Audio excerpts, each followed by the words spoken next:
As I live and breathe, the Wolverine. I need the girl. What is she?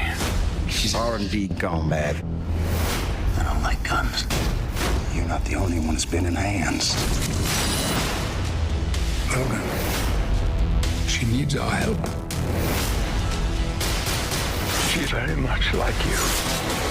Let's not bring out the worst in each other. Logan, rated R.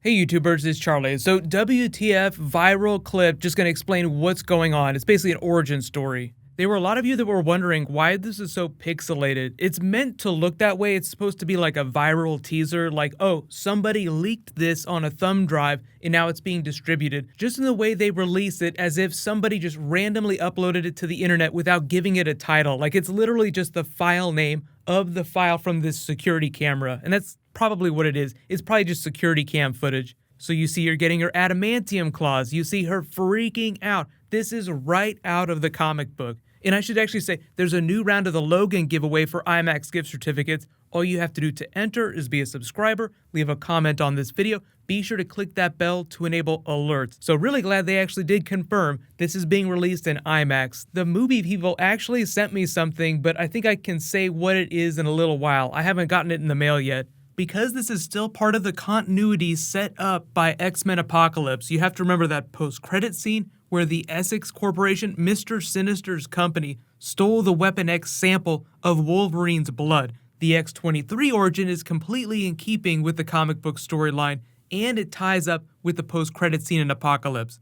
So there's one sample of Wolverine's DNA left. This version of Weapon X has it. There haven't been any mutants born in the last 25 years, so clearly they're trying to reignite mutant kind, but in their way, as people that they can control. In pursuit of that, they try to clone Wolverine, and they wind up with Laura because they have a damaged chromosome, so she winds up being female instead of just being a straight-up copy of Wolverine. So her claws are a little bit different, but the scene that you're seeing here is them forcibly extracting her claws and bonding them with adamantium. That's what they did in the comics. So her entire skeleton isn't adamantium, just her claws, because she was a little girl when she started out in the comics. She grew to be a young woman. That's how old she is in the comics now. So that explains how she's able to grow. Like if Wolverine had been bonded to his adamantium, his entire skeleton, when he was a young child, he would be in a constant state of agony. It would probably drive him mad because the bones wouldn't be able to grow beyond the adamantium skeleton, but his healing factor would make sure that the bones kept trying to grow.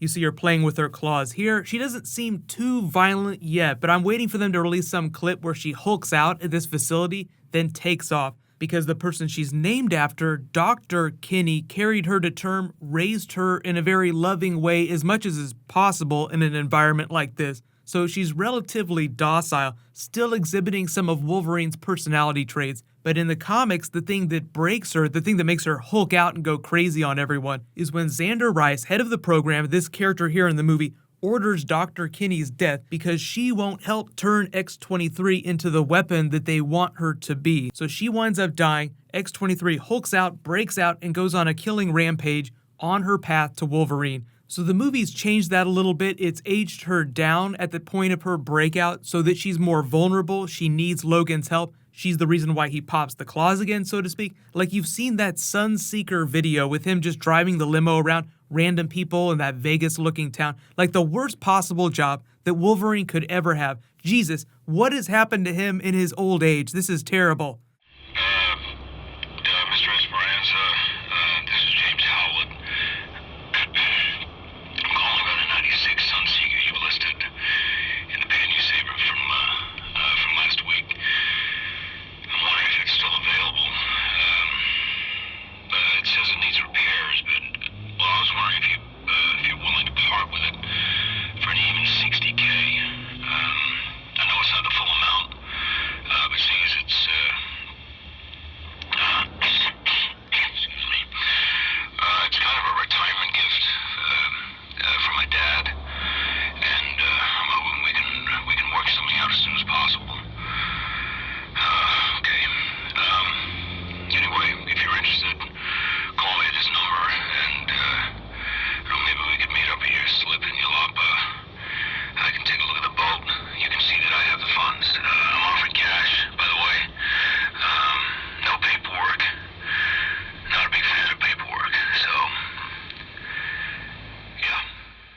That's how bad things have gotten. So along comes little girl. He has to pop the claws again. Okay, finally, I'll save her. But really, the funny thing about all this, Professor X, the cussing F-bomb dropping Professor X, is the one who takes the interest in her because he detects who she is and what she means for the future of mutant kind. Remember, no new mutants in the last 25 years. So even though there are other mutants nearby, she is a new beginning for mutant kind. That kind of happened in the X-Men comics with the Hope character during the Messiah Complex storyline. You don't have to read that. Scarlet Witch uses her powers to say no more mutants, and that's the end of it. Obviously, that didn't happen in this universe. It's a slightly different story. But mutant kind is completely wiped out until the birth of Hope Summers. So everyone treats her like this messianic figure that's going to save mutants. So that's kind of who Laura is. She is the hope of the comics for the future of mutant kind in the movies. But we'll have to see what the bookend is for this movie,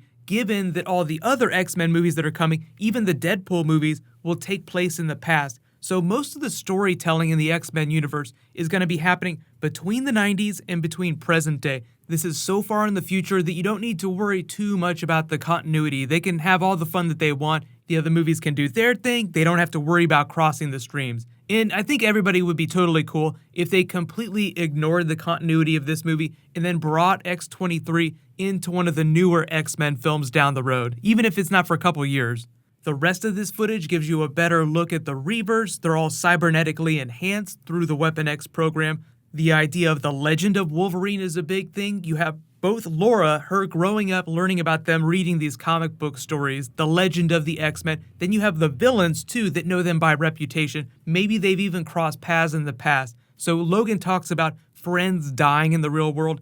It sounds like even if Wolverine hasn't fought him personally in the past, he has history with the other X-Men. Maybe he killed some of them. I love the way they end this too with that line of dialogue. Let's not bring out the worst in each other. Cut to the scene of the worst of Wolverine coming out before he takes all those dudes down. So let me know in the comments, even if you haven't read that Hope Summers storyline, what do you think that she means for the future of mutant kind in this universe? Do you think that she's the beginning of a new strain of mutants? I think they're going to be pretty ambiguous with the way they end the film because there's not going to be a sequel to this. If there's another Wolverine film, it'll be like some crossover with Deadpool down the road, or it'll be a rebooted version of the character with a different actor. I think even if Hugh Jackman changes his mind about being Wolverine, the most you could hope for him coming back would be for a Deadpool crossover or some like quick cameo or just some funny nods in the other X-Men films. But I'm not expecting any of that anytime soon. But anything could change. What's going to happen tonight is just because things went so crazy with Thor this morning, I'm going to wait till tomorrow morning to upload Arrow, then I'll do Black Panther in my Legion video, so there'll be 3 videos tomorrow. Black Panther, Arrow, and Legion. It's going to be crazy. Thank you so much for watching. While you wait for that, you can click here for the Thor Ragnarok teaser, and you can click here for more Logan craziness. Everybody high five. I'll see you in the next video.